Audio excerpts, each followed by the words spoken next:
Hello and welcome to the Garage Engineer channel. This is a project I've been meaning to do for a while. It's to help me when I'm doing maintenance on my vehicles. They're auto ramps made out of wood, and it's a very simple idea and can be cheaply made if you can scavenge the parts. Here I went ahead and just bought 2x12s from the store, and they are expensive these days, but it's for a project I plan to use for long term, so I didn't mind spending a little bit of money. I like these better than the plastic ramps because they're a lot more solid to drive up on, and I just feel more secure. However, so this wood's got some cupping in it. So you can see right here there's a gap. So I put the crown down and the crown up. This is the 4-foot piece, and this is the shorter 38-inch piece. So what I'm going to do is screw them together, and maybe that will close the distance. It doesn't have to be perfect for what we're going to do, but I want to try to get some of that out. So for these plans, you don't have to be that specific, but I listed all the places where the screws need to be so that they won't hit each other as you start stacking the different layers on top. But because we're going to try to get some of this crowning out, I am going to put a couple screws in the middle. Maybe I can squeeze it together first before we start doing all the fastening of the screws. So what I'm going to do next is not in the actual plans, but that is just to correct the wood issues. And I'm going to pre-drill the holes through the top side bigger than the screw so that it's loose. So when it bites down at the wood at the bottom, it will hopefully draw itself down. So we'll see how that goes. So now I'm just going to mark the depth of the how far I need to drill down just through the first layer, so I don't drill all the way through. We'll let the screw bite into the second layer on its own. So now it's just following the plans and drilling the holes. Kind of so soft, the screws just bit into it, and I don't think it helped much. The clamping helped solve the gap, but this didn't draw it down like I wanted to. There's so much crown in it, so we'll just leave it as it is. Let's put the screws in our regular pattern.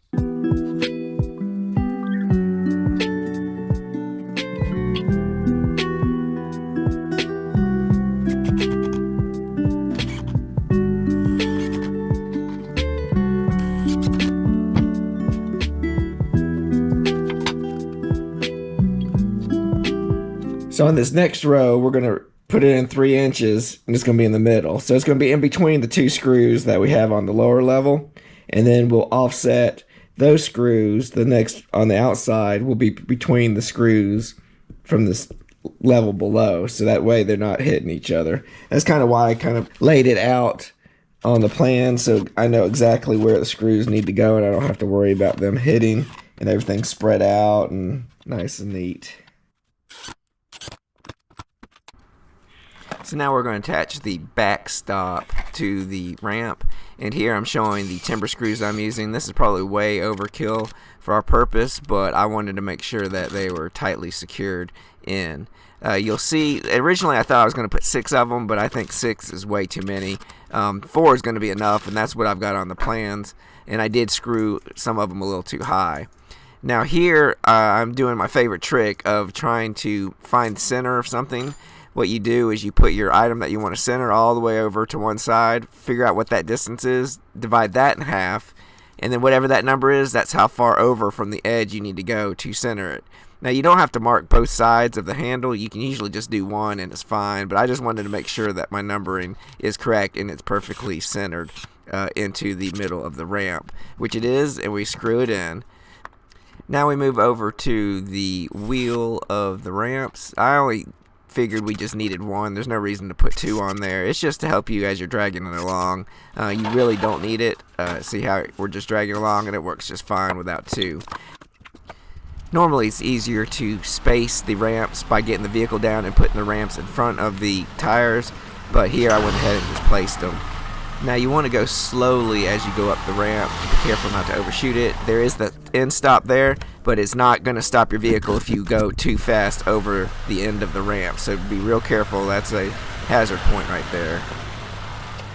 You can see how much easier it is to get a vehicle ready for, let's say, as we're going to do an oil change.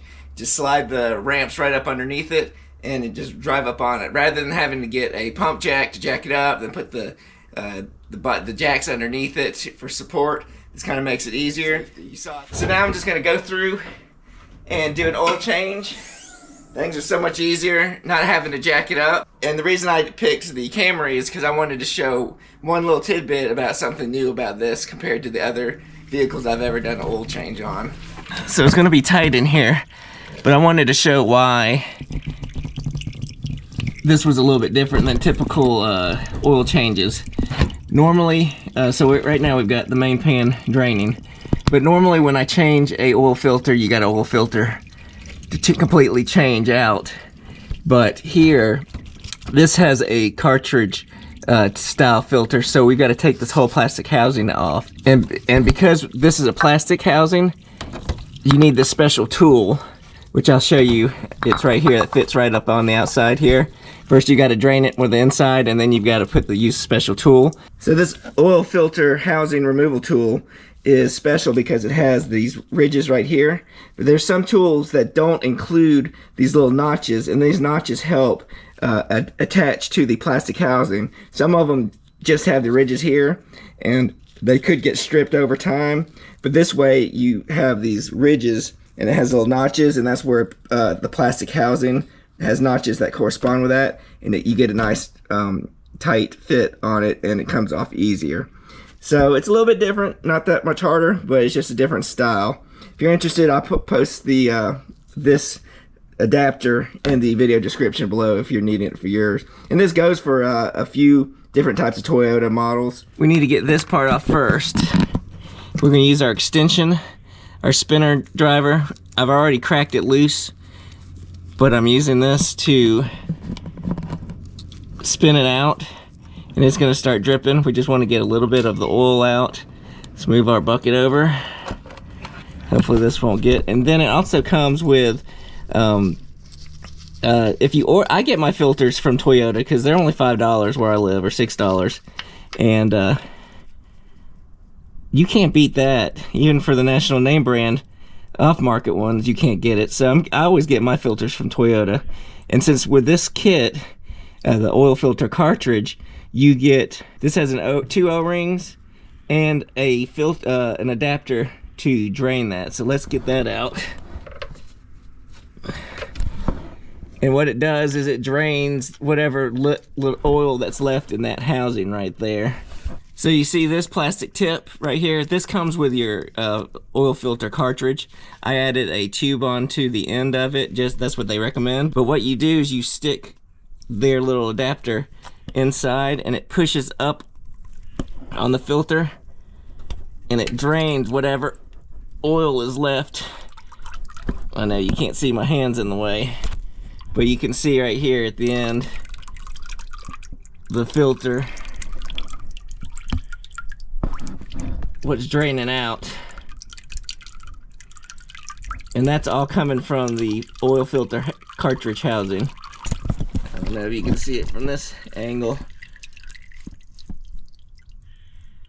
So there's not that much left. There's a little bit in there. Okay, so we got the filter and all that changed. Now we got to fill it back up, but you cannot put a long filter down inside the filler cap to fill it up. I just took a regular filter and I just cut it down, and so that it kind of sits in there, because there's a metal plate in there right below the neck of the oil cap that prevents you from sticking anything deep down in there. So we will try not to spill anything.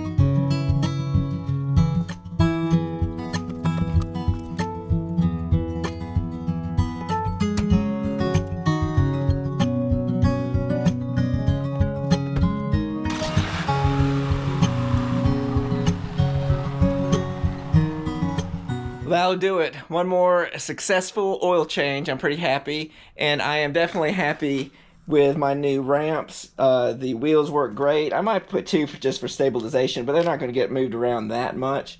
The handles work perfect on it, and I couldn't be happier with it. So definitely saves time doing these oil change, and anytime I can make the process faster and easier, the more likely I'm willing to do it. So with oil changes, you're going to have to be doing it quite a bit. Having it easily just roll up to change them, perfect. All right, if you have any suggestions or ideas, feel free to put them in the comments below. If you want plans for the ramps, I'll have them, a link to that in the description below. And we'll see you next time.